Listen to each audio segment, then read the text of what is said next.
পৃথিবীতে একজন মানুষই শুধু জানতেন যে তিনি পৃথিবীতে কতদিন বাঁচবেন, সেটা হচ্ছে সাইয়েদনা আদম আলাইহিস সালাম। ওনাকে বলে দেওয়া হয়েছিল উমরুকা আলফু সানা, তুমি পৃথিবীতে বাঁচবে 1000 বছর। কয় বছর?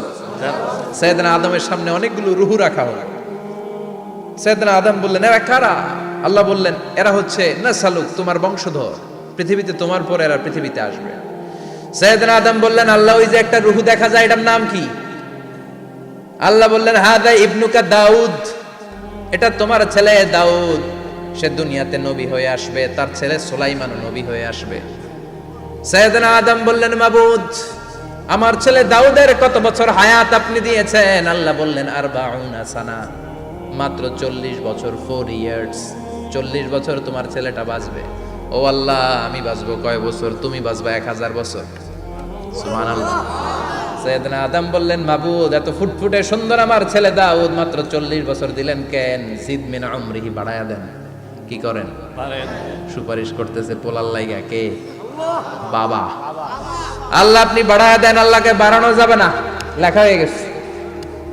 রুফিআতিল আকলাম ওয়া জাফফাতিস সুহুফ, কলম তুলে নেওয়া হয়েছে আর কালি শুকায় গেছে, আর কিছু করা যাবে?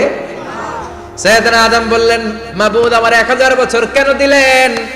আমার এই সুন্দর ফুটফুটে ছেলেটারে মাত্র শুধুমাত্র 40 বছর কেন দিলেন? ও মাবুদ, আমার 1000 বছরের দরকার নাই, আমার 1000 বছর থেকে 60 বছর আমি আমার ছেলেরে দিয়ে দিলাম। দাউদ আলাইহিস সালাম বাঁচবে 40 বছর, তো বাপ আদম যদি আরো 60 দেয়, 40 আর 60 মিলে কত হয়? 100। ভালো হিসাব বুঝে, 100। আর আদম আলাইহিস সালাম পেয়েছিলেন 1000 বছর, 60 কমে গেলে রইল কত? 940 বছর পৃথিবীতে থাকার পরে মালাকুল মাউত চলে এসেছে, কারণ এটা on time. The death will come on time, it never late, কখনো দেরি হয় না।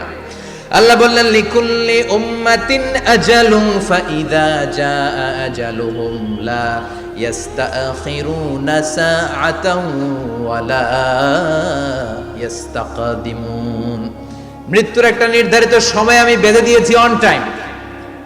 অন টাইমেই চলে আসে, 1 সেকেন্ড আগেও আসবে না, 1 সেকেন্ড পরেও আসবে না। 940 বছর বয়সে মালাকুল মাউত এসে হাজির, এসে বলল, জিইতু আন আকবাদা রূহাক, রূহ কবজ করতে আসছি। আদম আলাইহিস সালাম বললেন, রূহ কবজ করতে আসছো মানে? আমি বাঁচবো তো 1000 বছর। কয় বছর? মালাকুল মাউত বললেন, না না, ওই যে আগের কথা স্মরণ করেন, আপনি 60 বছর দিয়া দিয়েছিলেন। কয় না, আমি দেই নাই, আমি আরো বাঁচুম, আরো 60 বছর পাওনা আছি, আমি দেই নাই। মালাকুল মাউত বললেন, আপনি দিয়েছেন। আদম বলে, দেই নাই। মালাকুল মাউত বলে, আল্লাহ ঘটনা দেখেন, দিয়া কয় দেই নাই। আল্লাহ কয়, থাক, কথা কইস না, আয়া বস। সুবহানাল্লাহ পড়ো। নাসিয়া আদম ফানাসিয়া বানু, ভুলে গেছেন উনি। আমরা ভুলে যাই, আমরা খেয়ে বলছি খাই নাই, নিছিলাম পকেটে, কয় নেই নাই। এরকম ডাকাইত আছে না নাই? নাসিয়া আদম ফানাসিয়া বানু, বিশ্বনবী বললেন, আদম ভুলেছে তো তার সন্তানরাও ভুলে যায়। জাহাদা আদম ফা জাহাদা যুররিয়াতু, আদম অস্বীকার করেছে, তার সন্তানরাও অস্বীকার করে। সেদিন থেকে আল কিতাবা ওয়া শুহুদ, মানে লিখে রাখার সিস্টেম আর সাক্ষীর সিস্টেম চালু হয়েছে। সুবহানাল্লাহ পড়েন। সুবহানাল্লাহ। 940 বছর বয়সে মালাকুল মাউত এসে আদম আলাইহিস সালামের রূহ নিতে পারে নাই। উনি 1000 বছর যখন হয়েছে তখন এসে সাইয়েদনা আদম আলাইহিস সালামের রূহ কবজ করেছে। যেই দিন পৃথিবীর প্রথম মানব, প্রথম নবীর রূহ মালাকুল মাউত দুনিয়ায় এসে কবজ করেছে, ওই দিনটাও ছিল জুমাবার। সুবহানাল্লাহ, আল্লাহু আকবার।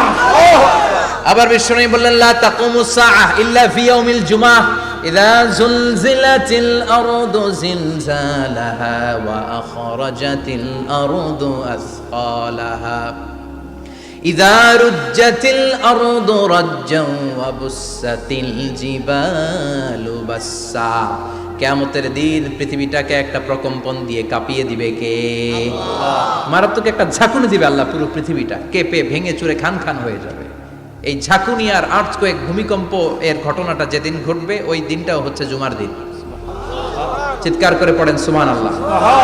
সাধারণ দিন নয়, ফিহি খালাকাল্লাহু আদম। কালকের এই দিনটায়, এই জুমার দিনে আল্লাহ তাআলা সাইয়েদনা আদম আলাইহিস সালামকে তৈরি করেছে। সুবহানাল্লাহ। বিশ্বনবী বলেন, লাম্মা খালাকাল্লাহু আদম ওয়া কানা তুলুহু 60 যিরাআন। আল্লাহ তাআলা যখন আদম আলাইহিস সালামকে তৈরি করলেন 60 হাত লম্বা করে তৈরি করলেন। আর আমরাও যারা জান্নাতে ঢুকবো আমাদের আকৃতি থাকবে 60 হাত লম্বা। মজা করে সুবহানাল্লাহ পড়তে পারলেন না? আল্লাহ সাইয়েদনা আদমকে তৈরি করলেন এই জুমার দিনে। আবার সাইয়েদনা আদম আলাইহিস সালামকে পৃথিবীর বুকে তিনি পাঠিয়ে দিয়েছিলেন এই জুমার দিনে। সুবহানাল্লাহ। কুল নাহবিতু মিনহা জামিআ, ও Adam, go down with your wife, তোমার স্ত্রী হাওয়াকে নিয়ে পৃথিবীতে নামো। সাইয়েদনা আদম আলাইহিস সালামকে আল্লাহ তাআলা পাঠিয়েছিলেন শ্রীলঙ্কার একটা পাহাড়ে, অ্যাডামস পিক। ওখানে ঐতিহাসিকভাবে প্রমাণিত, এটা হাদিসে নেই, কুতুবুত তারিখে এসেছে। শ্রীলঙ্কা একটা পাহাড় আছে, কলম্বো থেকে অনেক দূর। ওই পাহাড়ের চূড়ায় সাইয়েদনা আদম আলাইহিস সালামের ফুটপ্রিন্ট আছে। ফুটপ্রিন্ট মানে পায়ের ছাপ। সুবহানাল্লাহ পড়ো। সুবহানাল্লাহ। এটারে বলে ফিঙ্গারপ্রিন্ট। এটারে কি বলে? পায়ের গুলারে একজনের আঙ্গুলের ছাপের সাথে একজনের আঙ্গুলের ছাপের মিল নাই। শুধু তাই না, আমার এই আঙ্গুলের সাথে এই আঙ্গুলের ছাপের কোনো মিল নাই। আয়াহসাবুল ইনসানু আল্লান নাজমা ইযামা বালা কাদিরিনা আলা আন নুসাউবিয়া বানানা। আল্লাহ বলেন, গোলাম, তুমি মনে করেছো তোমার হাড্ডি গুড্ডি পচে যাবে, তোমাকে আমি একত্রিত করে আবার বানাতে পারবো না? বানানো তো অনেক দূরের কথা, আমি তো তোমার আঙ্গুলের ছাপগুলো সংরক্ষণ করে রেখেছি। চিল্লায় পড়েন আল্লাহু আকবার। 1880 সালে স্যার ফ্রান্সিস গাল্টন নামে একজন বিজ্ঞানী, তিনি আবিষ্কার করেছেন যে আমাদের আঙ্গুলের ছাপগুলো আলাদা, ফিঙ্গারপ্রিন্ট আলাদা। এই 10টা আঙ্গুলের একটার সাথে আরেকটার কোনো মিল নাই। এই পৃথিবীতে যদি 600 কোটি মানুষ হয় তাহলে 6000 কোটি আঙ্গুল, একটা আঙ্গুলের সাথে আরেকটা আঙ্গুলের ছাপের মিল আছে? যারা সিগনেচার দিতে পারে না এরা কি দেয়? টিপসই দেয়। সুবহানাল্লাহ। কি ম্যাজিক আল্লাহ আঙ্গুলে রেখে দিয়েছে, একটা আঙ্গুলের ছাপের সাথে আরেকটা আঙ্গুলের ছাপের মিল নাই। এখন এই বায়োমেট্রিক অথেন্টিকেশনের জন্য অনেক জায়গায় দিতে হয়। ইমিগ্রেশন পাস করবেন, গিভ ইউর ফিঙ্গারপ্রিন্ট। ভিসা করবেন, Schengen visa, European visa, provide your fingerprint first. Canadian এম্বাসিতে গিয়েছিলাম, সব আঙ্গুলের আলাদা আলাদা ফিঙ্গারপ্রিন্ট রেখেছে। এখন এটা অথেন্টিকেশনের জন্য সিকিউরিটি পারপাস খুব গুরুত্বপূর্ণ। কিন্তু 1500 বছর আগে, 1880 মানে কি 200 বছর তো না, 200 বছর আগে বিজ্ঞানীরা আবিষ্কার করলো। 1500 বছর আগে সূরাতুল কিয়ামার ভিতরে ফিঙ্গারপ্রিন্টের কথা বলেছে কে? আল্লাহ। আর পায়ের টারে বলে ফুটপ্রিন্ট। এটা প্রাণীদের ক্ষেত্রে প্রযোজ্য, কারণ প্রাণীদের আঙ্গুল নাই, আছে? ওদের আছে পা। বাঘের কয় পা? কথা কয় না, 4 পা। বাঘের হাত কয়টা? হাত নাই, ওদের পা। ফলে ওদের ফুটপ্রিন্ট লাগে। সুন্দরবনে কয়টা বাঘ আছে এটার একটা হিসাব আছে। কি করে বলে, কেমন করে হিসাব করে? বাঘের কাছে যে গুনে, চেহারা তো একরকম, একটারে 3 বার গুনবে। কথা কন, কিভাবে গনে তাহলে? বাঘসুমারি হয় কিভাবে? ফুটপ্রিন্ট, পায়ের ছাপ। একটা বাঘের পায়ের ছাপের সাথে আরেকটা বাঘের পায়ের ছাপের কোনো মিল নাই। আবার কাবা ঘরের পাশে একটা ছোট্ট জায়গা আছে, এই জায়গার মধ্যে রব্বুল আলামিন সব নবীদের পিতা সাইয়েদনা ইব্রাহিম আলাইহিস সালামের ফুটপ্রিন্ট রেখে দিয়েছেন। ওয়াত্তাখিযু মিম মাকামি ইব্রাহিম মুসাল্লা, সাইয়েদনা ইব্রাহিমের দাঁড়ানোর জায়গায় তোমরা নামাজের জায়গা করে নাও। আল্লাহু আকবার। সাইয়েদনা ইব্রাহিম আলাইহিস সালামের পায়ের ছাপ আছে কিন্তু মাকাম ইব্রাহিম। আর সাইয়েদনা আদম আলাইহিস সালামের পায়ের ছাপ আছে অ্যাডামস পিকে, শ্রীলঙ্কার ওই পাহাড়ে। তো যেদিন আদম আলাইহিস সালামকে আল্লাহ ওখানে পাঠিয়ে দিয়েছিলেন, ওই দিনটা ছিল জুমার দিন। সুবহানাল্লাহ নাই? সুবহানাল্লাহ। সুবহানাল্লাহ বাড়িতে যায় বলেন, সুবহানাল্লাহ। চিল্লায় পড়েন আল্লাহু আকবার। এরপরে সাইয়েদনা আদমকে পাঠানো হলো শ্রীলঙ্কায়। সাইয়্যিদাতুনা হাওয়া আলাইহিস সালামকে পাঠিয়ে দেয়া হলো সৌদি আরবের জেদ্দা শহরে। আরবিতে জেদ্দা বা জাদ্দা মানে দাদি। জেদ্দাতুন বা জাদ্দাতুন মানে কি? দাদি। হাওয়া আলাইহিস সালাম আমাদের সবার দাদি, ঠিক কিনা? ওনার নামে এই শহরের নাম। বছরের পর বছর সাইয়েদনা আদম আলাইহিস সালাম এবং হাওয়া আলাইহিস সালাম আল্লাহর কাছে ক্ষমা চাইলেন, আল্লাহ ভুল করে নিষিদ্ধ গাছের ফল খেয়েছি, তুমি মাফ করে দাও। আল্লাহ বললেন, আদম, কয়েকটা কালিমা শিখিয়ে দেব, এই কালিমাগুলোর পরে আমার কাছে দোয়া করো, আমি কবুল করে নিব। আল্লাহু আকবার। আল্লাহু আকবার।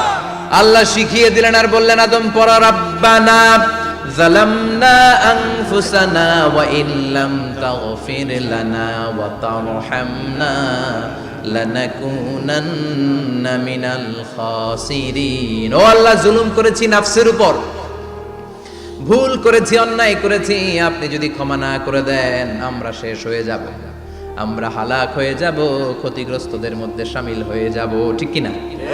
আল্লাহ সাইয়েদনা আদম আলাইহিস সালামের তওবা কবুল করলেন। ওনার কাজ হচ্ছে তওবা কবুল করা, আমাদের কাজ গুনাহ করা, শয়তানের কাজ ওয়াসওয়াসা দেওয়া, আল্লাহর কাজ খালি মাফ করা। সুবহানাল্লাহ পড়বেন না? তার মানে আদম সৃষ্টি হলো জুমার দিনে, দুনিয়ায় নামিয়ে দেওয়া হলো জুমার দিনে, তওবা কবুল করে নেওয়া হলো জুমার দিনে, রূহ কবজ করা হলো জুমার দিনে, আবার কিয়ামত সংগঠিত হবে জুমার দিনে। পড়েন সুবহানাল্লাহ। আবার বিশ্বনবী বললেন আর রমাদান ইলা রমাদান, এক রমজান থেকে আরেক রমজানের মাঝখানে যত গুনাহ হয় মাফ করে কে? আল্লাহ। তারপরে বিশ্বনবী বললেন আল উমরাতু ইলাল উমরাহ, কেউ যদি একবার উমরা করে পরে আবার করলে দুই উমরার মাঝখানে গুনাহগুলো মাফ করে দেয় কে? আল্লাহ।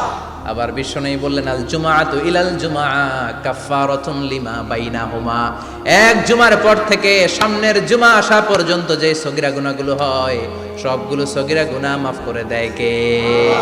রজব শাবানে বরকতে দাও, রমজান মাসে গুনাহ ঝড়া, সপ্তাহ জুড়ে তুমি বরকতে দাও, জুমার দিনেতে গুনাহ ঝড়াও, রজব শাবানে বরকতে দাও, রমজান মাসে গুনাহ ঝড়াও। ঠিক কি না? তার মানে জুমার দিন গুনাহ মাফের দিন। সারা সপ্তাহে ভুল ত্রুটি অন্যায় যা করলাম জুমার নামাজের বদৌলতে সব গুনাহ মাফ করে দেয় কে? এই দামি দিনটাকে আল্লাহ ইহুদিদের দিতে চেয়েছিলেন, পায় নাই। আলহামদুলিল্লাহ কবেন না? আলহামদুলিল্লাহ। ইখতিলাফু, তারা ইখতিলাফ করে হারাইছে এটা। এই দামি দিনটা রব্বুল আলামিন নাসারাদেরকে দিতে চেয়েছিলেন, ফাখতালাফু, ওরাও ইখতিলাফ করে হারাইছে। এজন্য ইখতিলাফ ভালো জিনিস না খারাপ জিনিস? মারামারি ভালো জিনিস না খারাপ জিনিস? আর ঐক্য করা ভালো জিনিস না খারাপ জিনিস? ঐক্য করতে রাজি আছেন? ইহুদিদেরকে আল্লাহ দিতে চাইলেন, ইখতিলাফ করে হারাইছে, নাসারারাও হারাইছে। ফাজা আল্লাহু বিনা ফাহাদানা বিহাদাদ দ্বীন, রব্বুল আলামিন এই দিনটা আমাদেরকে দিলেন, আমরা ইখতিলাফ করি নাই, বিশ্বনবীর হাতে হাত রেখে ঐক্য করে ঘোষণা দিয়েছি জুমার দিন আমাদের সাপ্তাহিক দিন। সুবহানাল্লাহ। বিশ্বনবী বলেন ফাগাদান লিল ইয়াহুদ, সাপ্তাহিক আনন্দের দিন ইহুদিদের জন্য হচ্ছে শনিবার, ইয়ামুস সাbt, ও বাদা গাদ লিন নাসারা, আর খ্রিস্টানদের জন্য হচ্ছে রবিবার, আর আমাদের জন্য হচ্ছে শুক্রবার। চিল্লায় পড়েন আল্লাহু আকবার। তার মানে জুমার দিন, জুমাবারের মর্যাদা বেশি না কম? চিল্লায় বলেন বেশি না কম? জুমার দিন সকালবেলা ফজরের নামাজের পর থেকে ফেরেশতারা যতগুলো মসজিদে জুমা অনুষ্ঠিত হয় ওই মসজিদে ঢোকার প্রতিটা দরজার মধ্যে দাঁড়িয়ে থাকে। কারা কারা আগে আগে জুমার নামাজ পড়ার জন্য মসজিদে যায়, প্রত্যেকের নামগুলো একটা জান্নাতের রেজিস্ট্রি খাতার মধ্যে তুলে নেয়। সুবহানাল্লাহ। এই নামগুলো স্পেশালি আল্লাহর কাছে পাঠানোর জন্য। সুবহানাল্লাহ কইবেন না? সুবহানাল্লাহ। ডানে বায়ে সামনে পেছনে যতগুলো দরজা, প্রতিটা দরজায় ফেরেশতারা বসে থাকে। কে আগে আসলো নাম তুলে দেয়। তুলতে তুলতে তুলতে তুলতে খতিব সাহেব যখন খুতবা দেওয়ার জন্য মিম্বারে যেয়ে বসে যায়, ফেরেশতারা তাদের খাতা বন্ধ করে তারাও খতিব সাহেবের সামনে জুমার খুতবা শোনার জন্য বসে যায়। পড়েন সুবহানাল্লাহ। প্রথম জুমার দিন জুমার মসজিদে যে ঢুকবে, বিশ্বনবী বললেন আল্লাহর রাস্তায় একটা উট কুরবানি দিলে যেই সওয়াব, এই সওয়াব আল্লাহ আমলনামায় দিয়ে দেয়। সুবহানাল্লাহ।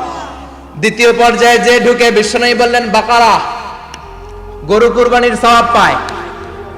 3 নম্বরে যে ঢুকবে, বিশ্বনবী বললেন কাবসা, হাদিসের ভাষায় এসেছে আল কাবাস, কাবাস মানে হলো বকরি, বকরি কুরবানির সওয়াব। 4 নম্বরে যে ঢুকবে তার হচ্ছে দাজাজা, দাজাজা মানে মুরগি। 5 নম্বরে যে ঢুকবে, বিশ্বনবী বললেন বাইদা, নোয়াখালীরা কয় বয়দা, আমরা কই আন্ডা, কুমিল্লায় কই ডিম। আছে না নাই? আছে।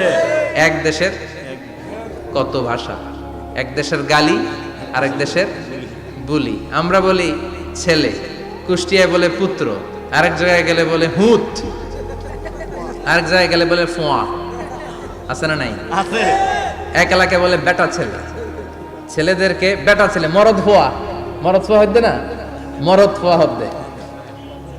আহা, কি ভাষার বৈশিষ্ট্য! তো যেটারে আমরা বলি ডিম, কোথাও বলে আন্ডা, কোথাও বলে বয়দা। তো এই বয়দা আল্লাহর রাস্তায় দান করে দিলে যেই সওয়াব, পঞ্চম ব্যক্তি ওই সওয়াব পাবে।